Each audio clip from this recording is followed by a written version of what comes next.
Delhi NCR में ठंड का प्रचंड रूप देखा गया, यानी कि हर तरफ जिस तरीके से पहाड़ी इलाकों में बर्फबारी हुई है ना, उसके बाद पूरा उत्तर भारत ठंड की चपेट में आ चुका है। अभी हम इस वक्त ग्रेटर नोएडा में मौजूद हूँ। ग्रेटर नोएडा की बात की जाए तो आज का जो सर्दी का प्रकोप है ना, वो प्रचंड रूप पर देखा गया है। वाहनों की रफ्तार कह सकते हैं हम थम चुकी है। अगर आप कहीं सफर करते हो ना, तो आपको सावधानी से सफर करने की जरूरत है। हम आपको तस्वीर दिखाएंगे, अपने सहयोगी से कहेंगे कि दिखाएं किस तरीके से सड़कों की बात की जाए तो लगभग सुबह के 11 से 12 बजने वाले हैं और सड़कों पर जो विजुअलिटी है, कोहरा है ना, वो आपको देखने को मिलेगा। यानी कि विजुअलिटी बेहद कम है।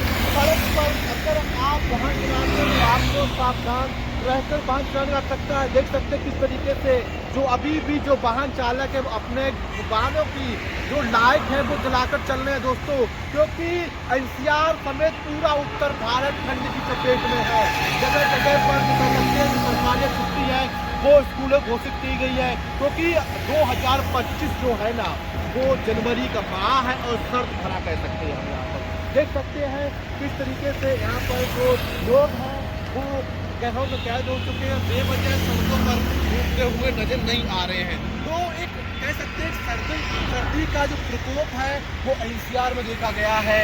चाहे हम प्रशासन की बात की जाए, प्रशासन ने धरातल के लिए रैन बसेरे तो बनाए हैं, लेकिन जिस तरीके से हमने भ्रमण किया है तो वो रैन बसेरे सिर्फ कागजों में है, धरातल पर कुछ भी नजर नहीं आ रहा होगा। सोचिए कि एनसीआर कितना सर्द भरा हो चुका है। लोग हैं वो पार्कों में जहां सुबह सुबह घूमते थे, अब वो पार्कों में लोग नहीं घूम रहे हैं, क्योंकि ठिठुरन और जिस तरीके से कोहरा है वो ज्यादा देखा जा रहा है। हालांकि अब देखने की बात होगी आखिर मौसम कब बदलेगा, क्योंकि जिस तरीके से ठिठुरन बढ़ी है तो बच्चों और बुजुर्गों पर खास तौर पर इसका असर देखने को मिलेगा।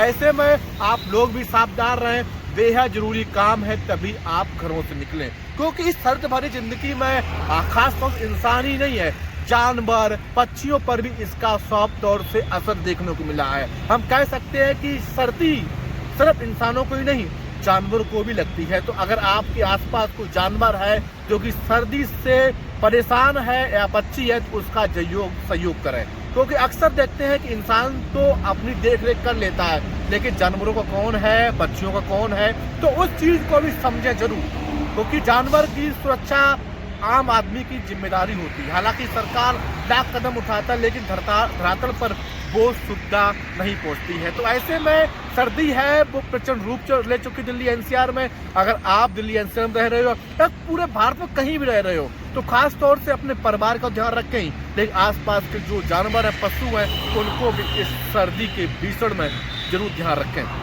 नमस्कार, न्यूज आज ग्रेटर नोएडा।